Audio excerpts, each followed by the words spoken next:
HOA Karen bulldozed my apple farm for a resort. Too bad I'm the one who approves permits. I was born under an apple tree, or at least that's how my father used to tell it. He said the spring I came along. The blossoms were so heavy they bent the branches low enough to kiss the dirt. He liked to say I was a farm's good luck charm, though I spent the better part of my life wondering if that luck had run out the day he died.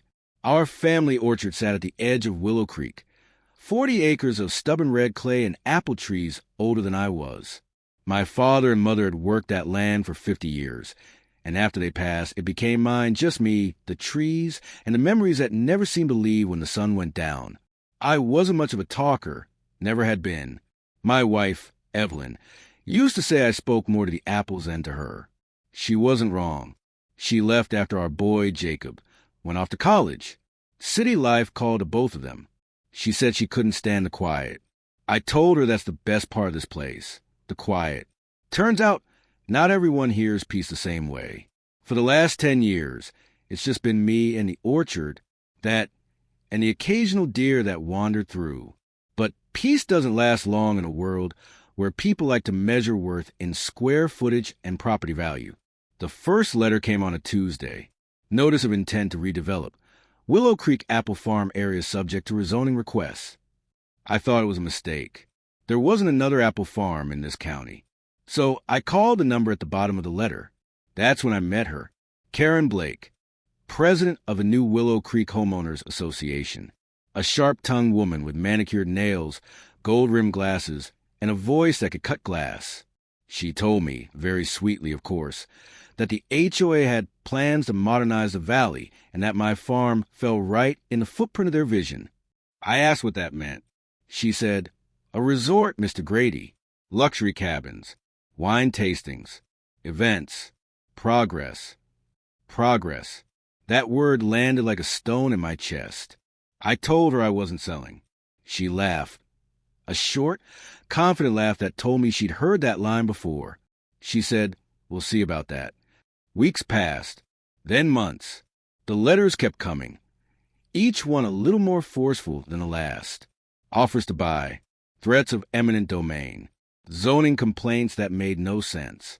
One morning I walked out to find my mailbox flattened. 2 nights later, someone spray-painted "eyesore" across my barn. I filed police reports, but the sheriff's office didn't seem eager to ruffle feathers with the new HOA. Then one afternoon, I came home from town to find bulldozers sitting at the edge of my orchard. The ground was torn up. Trees that had been there since my father's time lay broken and bleeding sap into the dirt.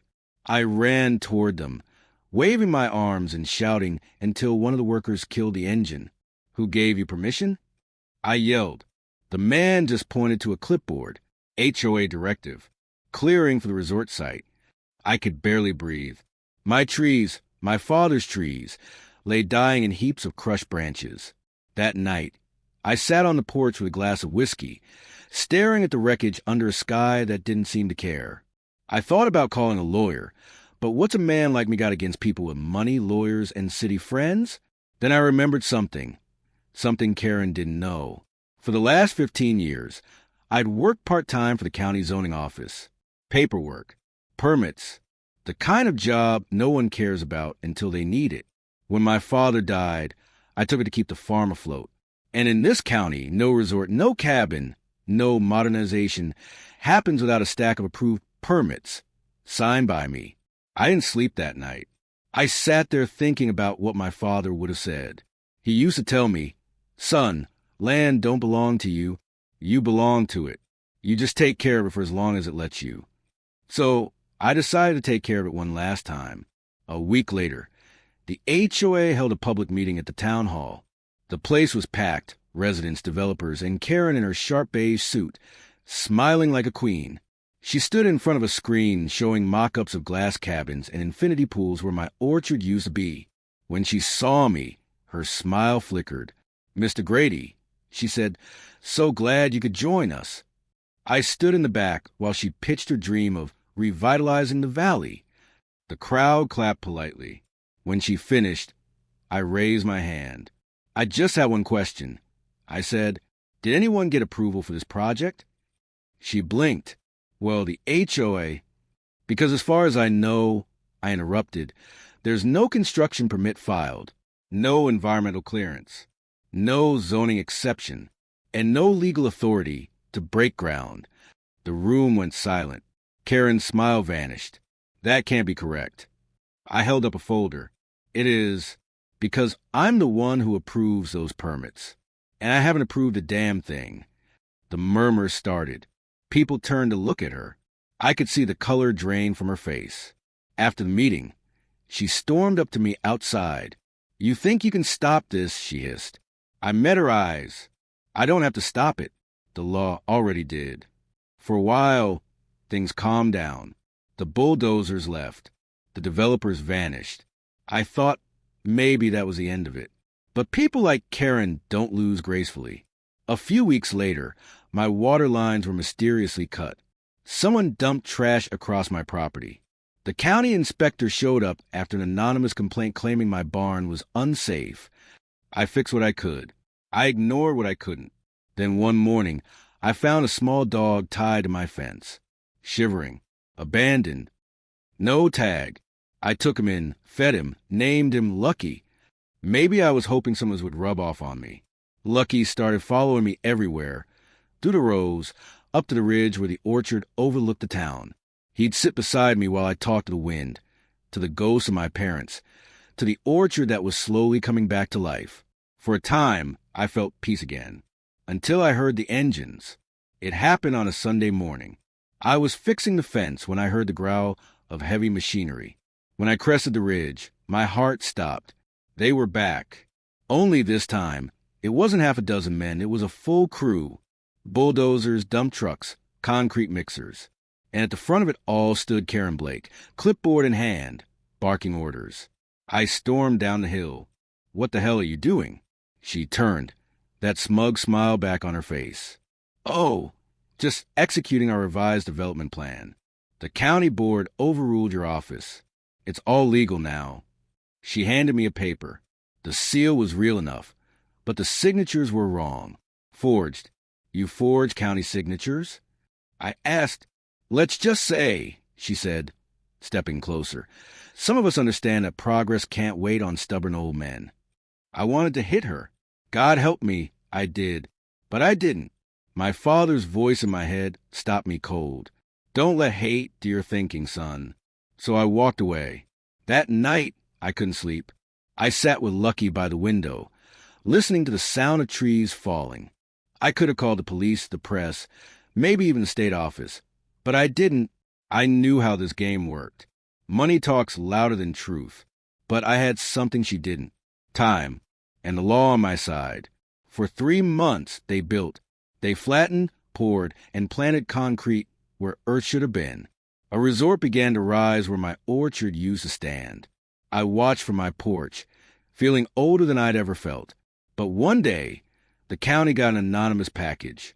Inside was a flash drive, documents, emails, and footage of HOA contractors trespassing, bulldozing without clearance, and falsifying signatures. Everything they'd done, recorded and cataloged. And I knew exactly who'd sent it. When the investigation hit, it hit hard. The resort was shut down. Lawsuits filed. Bank accounts frozen. Karen was removed from the HOA and faced criminal charges for fraud and environmental damage. The land was returned to its lawful owner, me. I thought I'd feel joy. I thought I'd dance under the apple blossoms like I used to as a boy. But when I walked the land, all I saw were stumps and scars. The trees were gone. The soil was tired. The air felt hollow. I stood there, hands in my pockets, and for the first time in years, I cried. Not for the land. Not even for my father. For the years I'd spent fighting, when all I really wanted was peace. That night, I buried Lucky under the last standing tree. He'd been hit by a truck a week before. He never made a sound. Just looked at me once, as if to say, "It's okay. Old man, let it go." I planted a sapling over his grave. Just one. Small and fragile. A year passed. Grass grew where the scars had been. The sapling turned into a young tree, reaching for sun. I started getting visits from kids, students from the local school. Their teacher asked if I'd teach them about farming, about the old ways. So I did. We planted 5 more trees that spring, each one named after something worth remembering. Patience, mercy, courage, hope, and lucky. Sometimes when the wind moves through their leaves, I swear I can hear my father again. You belong to the land, son.